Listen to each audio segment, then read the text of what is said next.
The 2025 Pokemon TCG World Championship just ended, and what a way to close out the season. The finals were held in an arena for the first time ever, and to say the visual effects were cool would be an understatement. And whilst those amazing visuals were surprising, what wasn't surprising was Gardevoir EX winning yet another major tournament. Riley McKay piloted a very standard looking Gardevoir EX deck with a couple unique twists, which I go over in my previous video showcasing how to play the world's winning deck. In case you want to watch it, I'll leave a link to the video in the description down below. Now that we have the results from the World Championship and how the release of Black Bolt and White Flare impacted the metagame, it's time to look forward to the first two major events of the season, the Frankfurt and Monterrey Regional Championships. Cards like Genesect TX and Herballoon showed up in big numbers at the World Championships, whilst others like Brave Bangle and Jellicent TX flopped big time.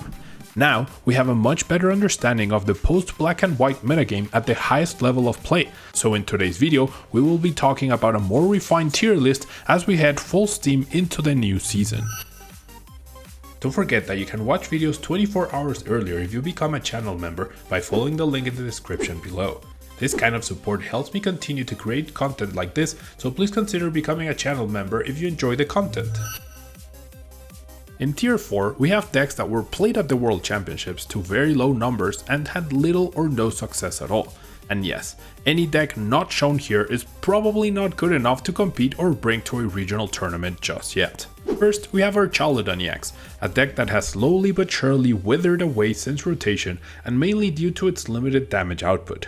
Team Rocket's Venture Bomb and Monkey Dory were tried as a way to get a little boost in damage to help our Charlatan's Metal Defender reach for higher numbers, and also perhaps target other Pokemon on the bench. However, they only are Charlatan at Worlds, combined with Copperaja EX for a more tankier Pokemon. However, in a metagame filled with Gholdengo EX and Raging Bolt EX, it really doesn't matter how much HP you have total. Next we have Slacking EX, which had one Brave player at Worlds finish with a decent record in combination with Pidgeot EX, the non-EX Slacking, and Ignition Energy. Whilst there is synergy between all these cards, and Slacking EX does hit for a lot of damage, needing to search for an energy every single turn and having so many restrictions on your Pokemon means you're playing with a handicap on purpose, when there are other much better decks out there that accomplish the same thing or better in a more consistent way. Then we have Toadscroll EX, which despite back-to-back top 8s at major events was not played by anyone other than Ray Chen herself. She continued to believe in the deck, but the magic seemed to run out as she ran into a few too many Gardevoir on day 1. Despite Gholdengo's popularity and the basically null presence of Typhlosion, the deck wasn't up to par. And next, we have Typhlosion. This deck seemed like it was on a fast track to the promised land with Gholdengo and Crozzel high in the ranks, but might be one of the biggest flops on the history of the game and shows the huge gap between the online tournament scene and the highest caliber players at the World Championships. Not only did pretty much everyone conclude it was not a good deck, the 3 players who did play it had a combined total of 2 wins amongst them. I also fell for the trap that the deck had potential heading into Worlds and ranked it in Tier 2 before the event, but I am not making that mistake again. Then we have Walls, based on Milotic EX, which did manage to get a Day 2 showing with a 5-1-5 record. The deck is powerful and is also annoying to play against, but is terrible against 2 top tier decks, Grimmsnarl EX and Gardevoir EX, and thus it is never expected to get very far as it doesn't have a way to effectively wall either of those 2 decks, even if it can do well against other decks in the top tier. And the last tier 4 deck is Blissey EX, played at Worlds by none other than the 2024 World Champion Fernando Cifuentes, with a very similar list to what he played at Monterrey Regionals earlier in the season. In a similar vein to the Walls deck, Blissey EX or Cornerstone EX with multiple Monkey Dory for backup is very tough for some decks to deal with, but extremely easy for others. A solid strategy in a concentrated metagame, but not an ideal approach into a wider one when you have hard losses against a lot of top decks. So now let's move on to Tier 3, where we have more competitive decks and some had decent showings at Worlds overall. Starting off with Ceruledge EX, which had an abysmal showing in day 1 of Worlds, but has a bit of history and can't just run away with games with the 1-hit KO potential it has. So it remains in Tier 3, but is a prime candidate to move down to Tier 4 in the near future since it hasn't had a good recent result and its linear strategy is not good enough to compete at the highest level. Then we have Terrabox, which remains a viable deck that has a lot of options at its disposal, and with people cutting corners for Worlds by dropping Shaman from their lists, it makes sense that this deck gets an opening to succeed again. Only one player truly made it far with the deck, but in the right metagame, it could still be a very good call with the multi-target potential of Wellspring and the 1 KO option of Pikachu EX combined with the amazing Noctowl engine. Next we have Armorish Box, combining Ethan's Ho EX for energy acceleration and Prism Energy to use a wide array of attackers and Armorish to move the energy around and power them up. The combination of Iron Hands EX and Wellspring Ogerpon EX for multi-price turns, and type coverage with Durant, Lilis Clefairy and others to help cover other threats, this versatile deck made it all the way into top 32 at Worlds despite not being played in high numbers. Then we have Miraidon EX, which gained the new Sacrum EX providing a powerful late game attacker and Electric providing energy acceleration throughout the game. This deck can threaten a faster Iron Hands EX in some games thanks to Electric Generator. However, this was not good enough for a great showing at Worlds, and Joltik's box deck seemed like the more reliable way to use Iron Hands EX and have various other offensive options at their disposal. And finally, we have Crossowl, a deck which on paper has a lot of really good matchups, but had an abysmal one against Gardevoir and Dragapult Dusknoir, two decks favored by most of the world's best players. Despite it being very successful online in the lead up to Worlds similar to Typhlosion, very few people chose to play it and no one made day 2 with it. So it is a better Worlds deck, but it's not good enough when Dragapult, Dusknoir and Gardevoir are amongst the 2 top decks in the metagame. Heading into tier 2 now, we have some of the most consistent and reliable decks in the metagame that can go toe to toe against the ones at the top but still have some glaring weaknesses against some of them that stops them from being even more powerful. First we have the Evolutions deck. This deck remains a powerful archetype with its flexibility with the multiple evolutions and the Noctowl engine. It was the 6th most popular deck in day 1 and it had one of the best answers against Gholdengo EX decks which were the most popular, Flareon EX. Despite this strength, no one made it past top 64 in the tournament with the deck, but it remains a powerful option that can adapt to the metagame and succeed, which makes it a very good option for the upcoming tournaments. Next we have Joltik Box, a deck perceived as one of the simplest to play in the format and for good reason, but it executes it so well that it is one of the best. With a repertoire of Iron Hands EX, Pikachu EX and Iron Leaves EX, the deck has a very powerful offensive pressure but can also fall apart quickly if decks can stabilize against it, and it is also quite weak to hand disruption. No Joltik Box deck made it beyond top 64. However, a new variant combining Joltik Box with Gholdengo to cover the deck's 2 weaknesses, hand disruption and damage output with no energy in play, allowed that version of the deck to make it all the way to top 16 in Masters, and it won the Seniors division as well. Then we have Grimmsnarl EX, which showed up big time at NAIC both in terms of popularity and results, but despite this, it wasn't as popular anymore at the World Championships, and it also didn't have a lot of success either. Despite Gardevoir winning and being popular, there was a big shift from NAIC with Gholdengo EX becoming so strong, and that made things complicated for Grimmsnarl. Don't get me wrong, the deck is still amazing with its damage spread strategy and solid engine with Spikemuth, which allows it to shift gears from item lock spread into offense mode with multiple Munkidori. However, the deck definitely left us hanging in terms of results as not a single one made it into top 32, and thus it fell down from tier 1 to tier 2 in the black and white metagame.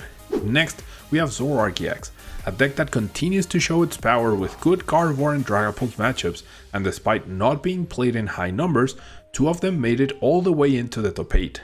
With good typing against Gardevoir, limiting how aggressive Dragapult can be due to the threat of Reshiram's Rage attack, the 2 players who made it into top 8 had 2 vastly different ways to deal with one of the deck's worst matchup, Gholdengo EX. Marcos Cifuentes, the 2024 World Champion's brother, had a 2-1 line of Toadschool to shut down superior energy retrievals, whilst the other had a cornerstone Ogerpon EX deck with triple Munkidori to back it up and make sure it doesn't get taken down. No matter which way you decide to play the deck, Zoroark has continuously proved to be a high skill deck with a high success rate and will continue to find success in the near future. And the final deck in tier 2 is Charizard EX.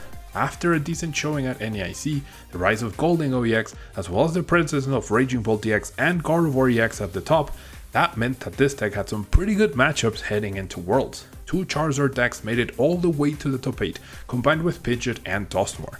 The The only reason this deck isn't ranked in tier 1 is because Dragapult Dusknoir is a very harsh matchup for the deck and hard to overcome. But a positive matchup against the other 3 tier 1 decks means it's very close and could almost be considered a tier 1.5 deck given its success at the World Championships. And so now we finally arrive at tier 1. Since our last video, this group got a little more exclusive, but the trend from online tournaments continued at the World Championships. Starting off, we have the ever popular Raging Bolt TX. It's very fitting that the deck managed a top 4 placement piloted by a Japanese player, Shizuki Nakagawa, as Raging Bolt seemed to do extremely well in every single Asian tournament we saw results from throughout the whole season. It doesn't have any truly bad matchups except perhaps Gardevoir, but with the high aggression it offers and most lists cutting Shaman, this meant that the non-EX Raging Bolt could wreak havoc on any setup that wasn't picture perfect. The deck has it all and is super consistent thanks to Noctowl. Seriously, please, play Noctowl. And I expect Raging Bolt TX to continue to be more popular, and in a future video we will discuss how it will become even better with the HPs getting higher with the Mega Pokemon coming soon. Next we have Gholdengo EX, which was not only one of the most successful decks at Worlds with the Togekiss variant being the highest placed, but it was also the most popular both in day 1 and even more so in day 2. Genesect EX lets the deck become more consistent in setting up multiple Gholdengo EX, which in turn draws you a lot of extra cards each turn, and Herbalion provides mobility that the deck did not have before. The highest caliber players sought out ways to help the 2-2-2 prize exchanges with deck cards like the usual Scissor or non-EX Gholdengo, but also with other cute options like Togekiss, Dusknoir, or the combo of Chansey, Redeemable Ticket, and Academy at Night. This was necessary as a way to improve Gholdengo's options in getting an extra prize card somewhere down the line in case they had an uneven number of prizes left. Gholdengo EX will likely remain amongst the top 3 popular choices in the upcoming events, but not winning might affect its overall chances of retaining its number 1 spot. And now we get to Dragapult EX, still at the top, but now with a bit more distinction between the 3 variants. I think it's impossible to argue that the Dragapult Dusknoir deck isn't a step above the Solo and the Charizard one. The offensive capabilities that Curse Blast offers from both Dusclops and Dusknoir is unmatched, and is probably the reason why the Psyduck that stops them was released in Japan and will be available to the rest of the world a little too late. With no clear bad matchups for the deck, and really only Gardevoir standing in its way, the deck managed to get all the way to the finals only to lose yet again to Gardevoir EX. This doesn't take away any merit from the deck, however. It's powerful, it's good, and if you want to play a deck that has a chance against every single deck in the metagame, Dragapult Dusknoir is your best bet. And finally, we have the most dominant deck since rotation, Gardevoir EX. With over $1 million in winnings, this deck finally managed to win the World Championships in its last season, and in what many thought would be its worst version with the loss of Refinement Kirlia and other powerful cards like Radiant Greninja. With Gel Scent being a big flop in the deck, Riley McKay won by having 4 Monkey in it alongside Fluttermane and TM Devo for more disruption over cards like Buddy or Frillish. The World's win further cements this deck as the best, and could maybe even open a conversation as to whether Gardevoir EX is the best Gardevoir card ever printed, as there is some stiff competition for that title. Either way, this deck is one of the decks to beat, especially since it is favored amongst some of the best in the game. The Black and White set brought us exciting times at the Pokemon World Championship. With the real start of the 2026 season upon us, I'm sure there are still new discoveries and innovations to be seen in the upcoming tournaments. Did you expect the results at Worlds? Was there anything you were surprised to see or didn't see? Let me know in the comments below. Thanks so much for watching, and until next time. If you want to support the channel, you can use code tablemon to get 5% off at Potent Store for your online codes, 10% off for your sealed product at Flipside Gaming, and 20% off for your superfoods at Amaranthi. Or if you're looking to buy singles or sleeves, you can fill up your cart and close the tab, then click on the affiliate link in the description and check out. That way you can support the channel over at TCG Player, Card Market, and Dragon Shield. ¿Eres de México y necesitas cartas de Pokémon? Busca Hyperbeam Cards en Facebook e Instagram. Y si estás en Tijuana, búscalos en el local G18 y G11 en el centro comercial Otay.